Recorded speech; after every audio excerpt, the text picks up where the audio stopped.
a lot of other ways to be expressive than just pitch and dynamics. You can also vary the note, that's the loudness of a note within the note. And that's not really so easy on piano, but it's a really important part. And if you're a composer, you really need to be aware of that, and write it into your pieces. But also be aware that, just on a micro level, if you're playing a sustained instrument like voice or violin or something, really with every single note there should be movement and dynamics. I had a choir teacher in college say that actually that if you're singing, you should never stay the same volume on a note, just never. And I think right here is a great example of that. These little notes here are going to be played by a sample library that I have, where they've recorded a soprano singer singing every note of her range, and then when you play a key on the keyboard, it's playing a recording of her singing that particular note. And these are just supposed to be general purpose notes, but if you listen to each note, there's a whole lot of expression going on to each note. Now, let's listen to a little bit of it.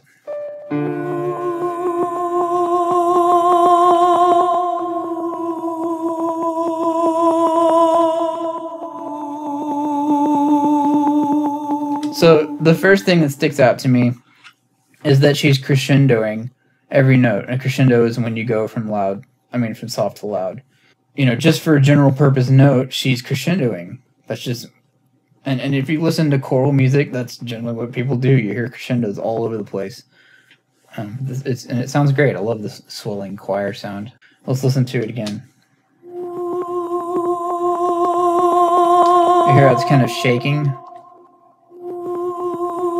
That's a thing called vibrato. So she's changing the pitch subtly, going up and down, up and down, up and down, changing the pitch of the note. That's something you can't do on piano, but is a really important part of expression on a lot of other instruments, including guitar, electric guitar, violin, voice. And what's cool about what she's doing here is she's not just employing vibrato on her note. She's changing how she's using vibrato over the course of the note. Like, she'll start off with no vibrato or very little, and then it kind of gets more and more as she sings. And I think the speed also changes. It's starting out slower and then getting a little bit faster. And both of those things are very common in vocalists.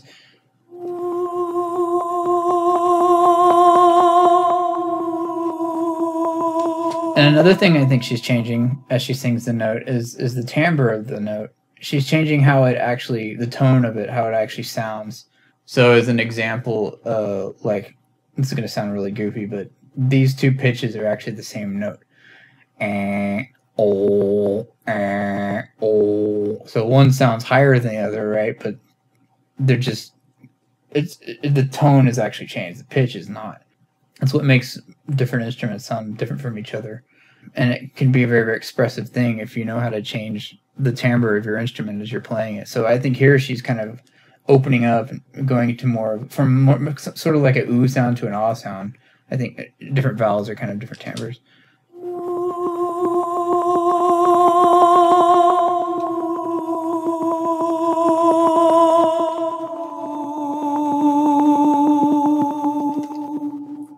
But I want to talk more about the crescendo and how important that is. It's not just good for, like, quiet, pretty music. Crescendo is also really important for huge sounding, big music.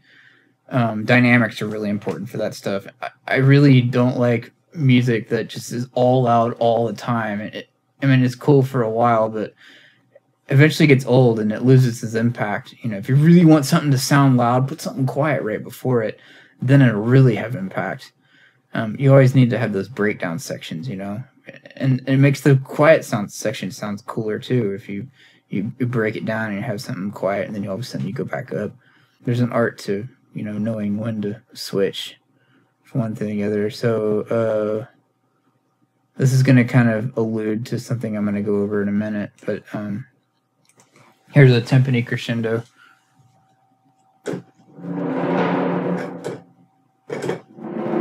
It's kind of a quick one, but he's playing a series of notes and they're all getting louder as they are played.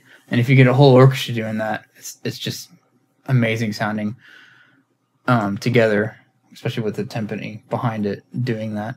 Another great example is something I just made a example of not too long ago, which is the French horn section playing a crescendo. Now this is another example of, they have recordings of French horns playing every note, and not only do they have recordings of them playing every note, but they have them playing every note at every volume, or at least some amount of volumes. So as I roll the mod wheel on the keyboard, which is this little thing on the left side of the keyboard that goes up and down, it's a wheel, I'm going to have it start on quiet notes of French horn, and it's going to crossfade in to louder and louder notes of French horns playing. So it sounds like the French horns section is crescendoing.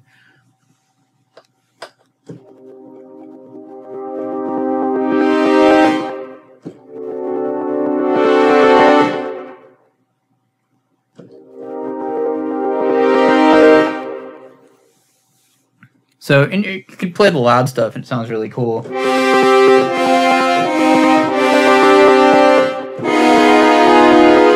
But at the same time, it's also cool to do that kind of matrixy.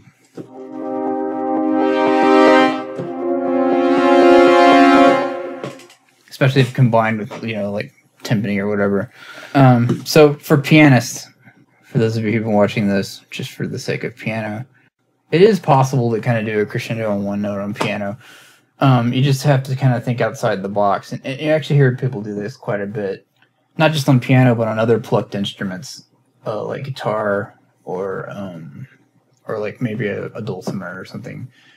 And that is, since you can only play one note and it gradually tapers off from there, what you do is you hit a note rapidly. So you hear like a guitarist, and then you can do kind of dynamics with that, like in a mandolin or something. Now on piano, it's kind of tough to do on one note. So what you can do is use this idea of octaves. If you look over here, you can see the gray notes are the ones I'm hitting. So if you play, like I'm playing two Bs in different octaves. Now I'm playing one with my pinky, I'm using my left hand, and one with my thumb. So now all of a sudden I can do a tremolo, just like another plucked instrument. And it's you can even do 4 octaves, do it with both hands.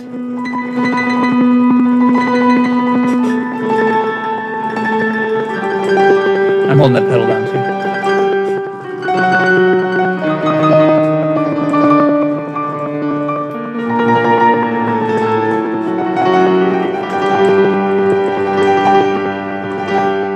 And you don't have to do it just for single notes. Pianos, well, the big thing about piano is that you can play chords, so why not,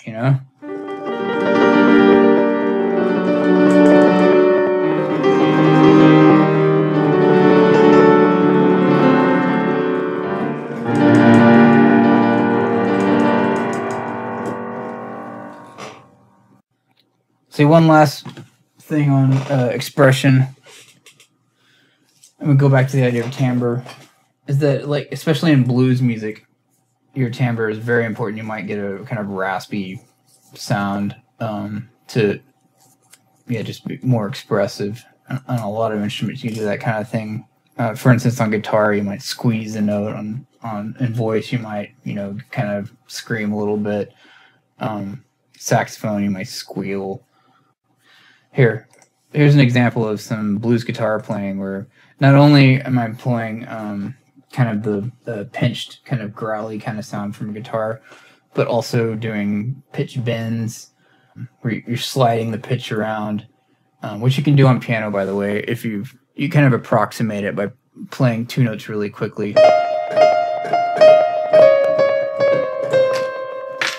If you want to do.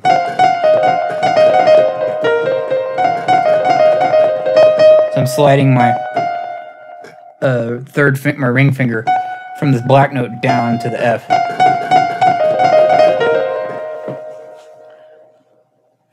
Anyway, and on guitar, you can actually bend the note and pinch it and stuff. So here's a quick example.